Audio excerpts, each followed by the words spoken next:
तो आज है 25 जुलाई एंड बेसिकली मुझे कल के रियल टेस्ट की प्रिपरेशन करनी है जो मैं तब चल रही है उसमें अब तो कुछ बचा नहीं है ज़्यादा कुछ करने को। एंड मुझे नहीं पता कि मैं उसको कैसे दूँगी, लाइक लाइव में दूँगी, टेलीग्राम पे भी वो ऑप्शन होगा कि नहीं कि मैं पीडीएफ में दूँगी। मुझे लगता है पीडीएफ में ही देना पड़ेगा, वो ऑप्शन नहीं मिलेगा लाइव रियल टेस्ट देने को, तो नहीं मिलने वाला है मुझे नहीं लगता। तो देखते हैं क्या होता है कल। और आज 25 जुलाई का था एंड उसमें से मैंने अभी तक में सारी क्वेश्चन प्रैक्टिस कर ली है। यूनिट का लेक्चर 5 देख लिया, अभी मैंने रिडॉक्स नहीं देखा है। स्ट्रक्चर ऑफ एटम का मैंने सेकेंड एंड थर्ड लेक्चर देख लिया है एंड केमिकल बॉन्डिंग नहीं देखा। ये बेसिकली मैंने एक्स्ट्रा में रखा है, देखते हैं आज केमिकल बॉन्डिंग स्टार्ट कर पाएंगे नहीं।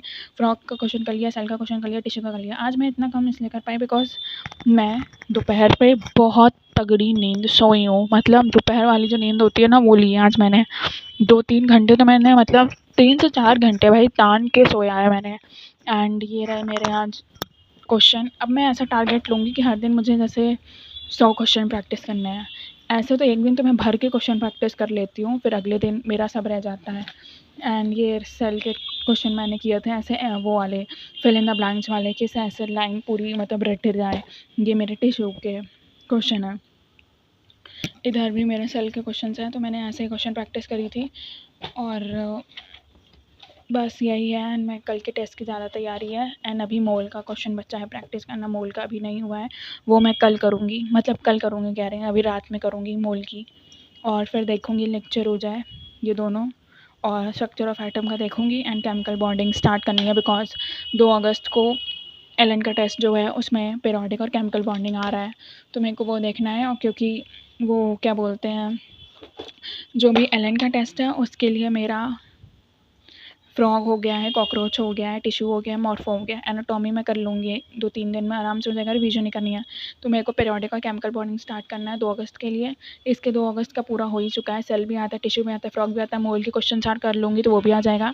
वेक्टर के क्वेश्चन मैं प्रैक्टिस कर ही रही हूँ और यूनिट ऑलरेडी चल ही रहा है मेरा साथ ही साथ, तो ये भी आता है। तो क्यों ना मैं एलन का भी ये पीरियोडिक और केमिकल बॉन्डिंग कर लूँ।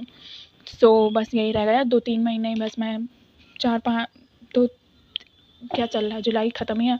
अगस्त, सितंबर, अक्टूबर तक ही मैं लेक्चर जो भी है देखूँगी। नवंबर तक मैं, दिसंबर तक मैं पूरा मुझे कवर अप करना है। इतना लेक्चर नहीं चलेगा। और बीच से करने में कोई दिक्कत नहीं, क्योंकि आप ड्रॉपर ऑलरेडी हो, आप जान रहे हो आपको क्या नीड है क्या नीड नहीं है, तो उसके हिसाब से करो। बस अंधाधुंध किसी चीज़ को फॉलो करके कर भी सकते हो। अगर आपको कुछ नहीं आता तो आप करो।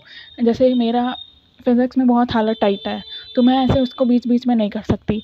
बट मेरे को केमिस्ट्री आती है, मेरे को बायो आती है, तो मैं उसमें ऐसा नहीं लूँगी कि एक लेक्चर। मेरे को अपने से आराम से जल्दी करके मेरे को मॉक सॉल्व करना है। अगर मैं मॉक दिसंबर से भी सॉल्व करना स्टार्ट कर दूँगी तो एटलीस्ट मैं फिज़िक्स का नहीं करूँगी, मैं फिज़िक्स का आराम से करूँगी। मैं एटलीस्ट केमिस्ट्री और बायो तो स्टार्ट कर दूँगी। मेरी हवा टाइट सबसे ज़्यादा फिज़िक्स में होती है, सबसे ज़्यादा। मतलब 10 नंबर 20 नंबर से ज़्यादा कभी उठता ही नहीं है, तो मेरे को उसको करना है। और मेरी ऑर्गेनिक में सबसे ज़्यादा लंका लगती है, मैं कितना भी पढ़ लूँ नहीं होता, तो मेरे को एक लेक्चर उसका भी ढंग से करूँगी। ऑर्गेनिक और फिज़िक्स ही मैं यकीन 2.2 27 से कर रही हूँ, उससे ज़्यादा सिवा मैं कुछ भी नहीं। मैं और सब कुछ अपने से जल्दी पढ़ के ख़त्म करके मेरे को रिवीजन करना है। रिवीजन साथ ही साथ चल रहा है, ऐसा नहीं है कि कोई सिलेबस ख़त्म हो जाएगा तब रिवीजन होगा, नहीं, रिवीजन साथ ही साथ कर रहे हैं। बट वही है, कल का रियल टेस्ट सीरीज़ है, देखते हैं। और एक जगह देखा तो मेरा सिलेबस ही पूरा अलग दिखा रहा था वहाँ पे, तो वही ऑनलाइन करने में बहुत दिक्कत है यार। टेलीग्राम से सब कुछ पढ़ने में बहुत ज़्यादा दिक्कत है। टेलीग्राम से करो तो कुछ भी समझ नहीं आता टेलीग्राम की पढ़ाई, बट यही है कि करना है। देखते हैं यार। Thank you so much for watching.